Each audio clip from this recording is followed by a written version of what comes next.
Muy bien, intensísimas lluvias en el norte, departamento 9 de julio, Vera. El 9 de julio precipitaron más de 500 milímetros en 15 días, algo que no ocurría desde hace añares. Hubo una reunión a instancia del senador por el departamento 9 de julio, Raúl Gramajo Benavide, entre presidentes de comunas de ese departamento con autoridades del Ministerio de la Producción. Estaba el ministro de Medio Ambiente, Enrique Esteves, gente de hidráulica, gente de vialidad. Se hizo en el Salón Amarillo del Ministerio de la Producción. Estaba también el secretario de Agricultura, Nacho Mántaras, pero nosotros conversábamos con el senador Raúl Gramajo Benavides. Nosotros lo que tenemos que planear cómo podemos hacer para aliviar la situación. La pérdida está, eso es innegable. Donde llueve 1.100 milímetros en 100 días, indudablemente la pérdida está. Lo que sí hay que pensar en que esa pérdida hay que tratar de minimizarla con trabajos rápidos, como lo está haciendo en este momento los asuntos hídricos y los presidentes de comuna o intendentes, que lo están tratando de ir paliando y trabajando para poder bajar el agua con mayor rapidez, pero hay que hablar más o menos de un daño de unas 100.000 hectáreas. ¿Y en plata? De distintos, no te puedo dar en plata porque tienen distintos valores, el algodón, la soja, el sorgo, el maíz, entonces, distintos valores, pero sí te digo que son unas 100.000 hectáreas que hoy están dañadas producto de este fenómeno hídrico. Usted comprometió la participación la vez pasada cuando estuvo visitando escuelas del propio gobernador que vio eso, ¿no? Sí, el gobernador voló y vio la situación y estuvo en 15 días, en menos de 15 días, 2 veces en Villaminetti y recorriendo el norte. Así que tenemos también el apoyo de un Estado presente, que hoy lo mostraron acá los ministros que tuvieron y los secretarios, que realmente tienen la mejor buena voluntad. Ante una ley de la naturaleza no se puede hacer mucho más que lo que se está haciendo. Llega a Casino Santa Fe el Super Bingo España. El martes 28 de abril, desde las 17 horas, viví una tarde llena de emoción, premios y pura fiesta. Adquirí tus cartones de lunes a jueves de 12 a 20 horas en la línea de cajas de Casino Santa Fe. Seguí tu suerte y prepárate para cantar bingo. Solo para mayores de 18 años. Es un mensaje de Lotería de Santa Fe. Bueno, ahí lo escuchaban ustedes al senador Gramajo. 100.000 hectáreas bajo agua. Mire, yo le pedí número, él no lo dio. Pero la gente del norte dice, ya llevamos perdidos $2 millones por lo que decía Gramajo, cosechas y demás. Bueno, después que terminó la reunión, además de charlar con Raúl Gramajo y Tato Beder, su asesor, conversamos con Ignacio Mántaras, el secretario de Agricultura. Y ustedes presten atención porque la última parte con Mántaras ya no es por la inundación. La diputada nacional Gisela Scaglia presentó un proyecto de ley para eliminar gradualmente hasta el 2028 las retenciones a todos los granos. También le preguntamos sobre ese tema a Ignacio Mántaras. La realidad es que ocurrieron eventos extraordinarios, ¿no? Lluvias de 600 milímetros en 15 días no son comunes, no son habituales, y en una gran zona, digamos, que implicó que se recargaran rápidamente veníamos de sequía, se recargaron rápidamente, sobre todo una zona con algunas particularidades, como es zona bajo submeridionales, y bueno, se recargó el sistema, esa es la realidad. El agua hoy está estable y con ingresos de Santiago del Estero en parte, hay mucha producción que está afectada. Bueno, a ver qué obras son para devolver transitabilidad a algunos caminos y procurar, si el agua baja, poder sacar producción, bueno, cuáles serían las obras inmediatas. Un poco ¿Qué tipo de producción es la que está más comprometida, secretario? En lo que es agricultura, soja y algodón, y maíz en menor medida, pero hay mucho maíz de segunda. Las alfalfas en 9 de julio han sido muy afectadas, ahí los establecimientos que han tenido algo de alfalfa han sido muy afectadas, y después ganadería, principalmente en ganadería bovina, que bueno, ahí por suerte nos agarró con buena primavera, buen verano, y los animales están en muy buen estado, y eso le da cierta facilidad al productor para tomar decisiones. No son las mejores decisiones, ¿no? Tomar decisiones en crisis no es agradable, está claro, y tomar decisiones sobre un rodeo no es cómodo para un productor, pero bueno, al tener Hacienda en buen estado y estar el escenario focalizado principalmente en 9 de julio en Vera, permite tomar decisiones en el sentido de que hay campos disponibles. Nosotros hemos puesto a disposición la provincia, el ROPECA, el registro de oferentes de tanto de campos como de alimentos, como de servicios, para en departamentos que no han sido afectados por estos eventos, poder interactuar con aquellos afectados y poder ver qué salidas son mejores para un productor, ¿no? Todavía esto no se puede cuantificar en plata, ¿no? No, todavía no.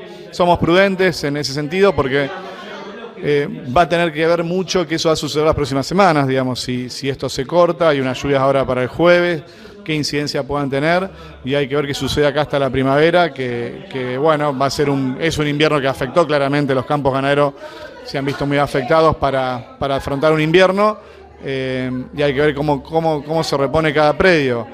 Obviamente los afectados son los campos bajos, hay montes en altura en buenas condiciones, con buena oferta forrajera. Bueno, cada campo es una realidad, ¿no? Me permite, le voy a hablar a los televidentes. Estamos en el Salón Amarillo del Ministerio de la Producción. Personalmente, desde el año 83-84 vengo cubriendo este tema de las inundaciones en el norte, cuando José Ignacio Weber era secretario de Recursos Hídricos de la provincia. Y el eterno tema de los famosos bajos meridionales, una obra que de alguna manera alguna vez se proyectó como faraónica, después se redujo, eso iba a aliviar, y ahora voy al secretario. Hasta ahora todavía seguimos discutiendo lo mismo que hace 30 años atrás. Sí, la realidad se ha complejizado, hoy se habló de esto y ayer también, hay realidades que han cambiado. Hoy el senador Gramajo decía que en Villaminete un episodio de estos antes le llevaba 2 meses para poder salir del pueblo y de la localidad, y hoy salió al día siguiente, digamos, ¿no? Se han hecho obras. En el capítulo bajos y en general se han hecho algunas obras que no son las óptimas. Hoy se habló mucho de eso, los canales que van, los caminos que actúan como canales y que son caminos que se han hecho en alturas. La verdad que no es lo ideal es que los canales sean por los bajos y no por los altos. Eso complejiza, digamos, toda la provincia tiene esa complejidad, tenemos 365 localidades. Tenemos leyes de colonización que han generado estas cuadrículas. Bueno, esas cuadrículas de caminos, la verdad que generan una complicación en términos de manejo de agua. Eso es una realidad muy de Santa Fe. Somos una provincia que tenemos los domos y mucha llanura, entonces esa agua cuesta transcurrir. Es una realidad muy distinta de otras provincias vecinas. Córdoba, Entre Ríos tienen otra topografía, obviamente, entonces la dinámica del agua es distinta, por ende el sistema también de transitoriedad de caminos viales es distinto al nuestro. Nosotros tenemos una complejidad también de suelos, por lo cual Santa Fe es complejo. Yo creo que no es la misma realidad de estos 40 años. Algo evolucionó y algo se complejizó, porque a la par de que se buscan soluciones técnicas en términos de infraestructura, el clima se complejizó, digamos. Estos episodios no son normales. Hay zonas de la provincia 1.200 milímetros en acumulado en 4 meses. La verdad que excede la lluvia anual, la tenés en 4 meses, la verdad que es una complejidad. Esto si ocurre en una zona rural, genera complicaciones, si ocurre en una zona urbana genera complicaciones, digamos. La verdad que estos eventos focalizados de mucho milimetraje en pocas horas es un problema para la zona rural y para las zonas urbanas. Sí, lo que se ha hecho es priorizar, los últimos años lo que se ha hecho es priorizar, y esta gestión es la defensa de los cascos urbanos. Eso se está viendo cómo funcionó en algunas localidades, eso funcionó. Obviamente eso genera, repercute en zonas rurales, digamos, ¿no? Que defender los cascos urbanos también tiene alguna implicancia en zonas rurales y eso también es un problema. Pero bueno, manejar el agua no es sencillo. El agua, uno dice no se la puede conducir, nosotros entendemos que hay que lograr conducir el agua y ahí implica infraestructura, implica también cultura y entender que todos podemos ser perjudicados, ¿no? Hay un viejo refrán que dice: agua que no has de beber, déjala correr. Ojo con dejarla correr del todo, que después tenemos sequía y hay que llevarla con camiones, Por eso el gran desafío es manejar el agua, digamos, ¿no? En épocas de excedentes, cosechar agua y que ocupar los reservorios y cargar los acuíferos, y en épocas de sequía justamente aprovechar eso. Ese es el gran desafío que tenemos como provincia. Nosotros venimos desarrollando algunos capítulos al respecto. La Secretaría ha implementado en su momento el programa Guadas, que es para generar infraestructura intrapredial. Acá estamos hablando de infraestructura extrapredial, digamos, está lo que puede hacer el productor dentro de su predio para cosechar agua y manejar el agua, y a veces son pocas inversiones, con bordos, con pequeñas intervenciones. Ya hemos realizado algunas actividades estos años, y después sí está lo extrapredial, que es las grandes obras que requiere inclusive acuerdos intraprovinciales, ¿no? Las rutas interprovinciales con Santiago del Estero y con Chaco son centrales para justamente mitigar el efecto que tiene agua caída en otras provincias que indefectiblemente tiene que pasar por Santa Fe, y eso implica ralentizar y que ese paso por Santa Fe no sea tan dañino, y eso es un desafío y eso requiere obras de infraestructura mayúsculas. La diputada nacional Gisela Scaili acaba de presentar un proyecto de ley que lo está difundiendo para retenciones cero. ¿Qué significaría eso? Bueno, es un tema histórico para provincias pampeanas, o sea, todos sabemos que con el esquema de derecho de exportación, que no existe casi en ningún país del mundo, Argentina intentó tener una lógica como país que no funcionó, claramente fracasó.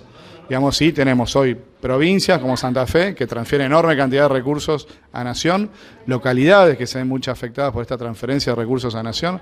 Si todo lo que produce el agro quedaría en cada localidad, tendríamos una realidad muy distinta en nuestras provincias. Hoy estamos recién hablando de 9 de julio, que tiene el departamento que más algodón produce en la provincia, tiene producción se está diversificando, girasol, vemos campo ganadería con un resurgir. Bueno, si esos derechos de exportación no hubiesen sucedido, tendríamos mejor infraestructura, tuviésemos más preparado para estos eventos que estamos hablando. Bueno, esos recursos se fueron a gobiernos centrales y terminaron nadie sabe dónde qué. La verdad que si hubiesen quedado en las localidades o en las provincias, tendríamos sistemas productivos mucho más preparados, tendríamos localidades con desarrollo. La verdad que los derechos de exportación nos frustraron el desarrollo de nuestras localidades, esa es la realidad.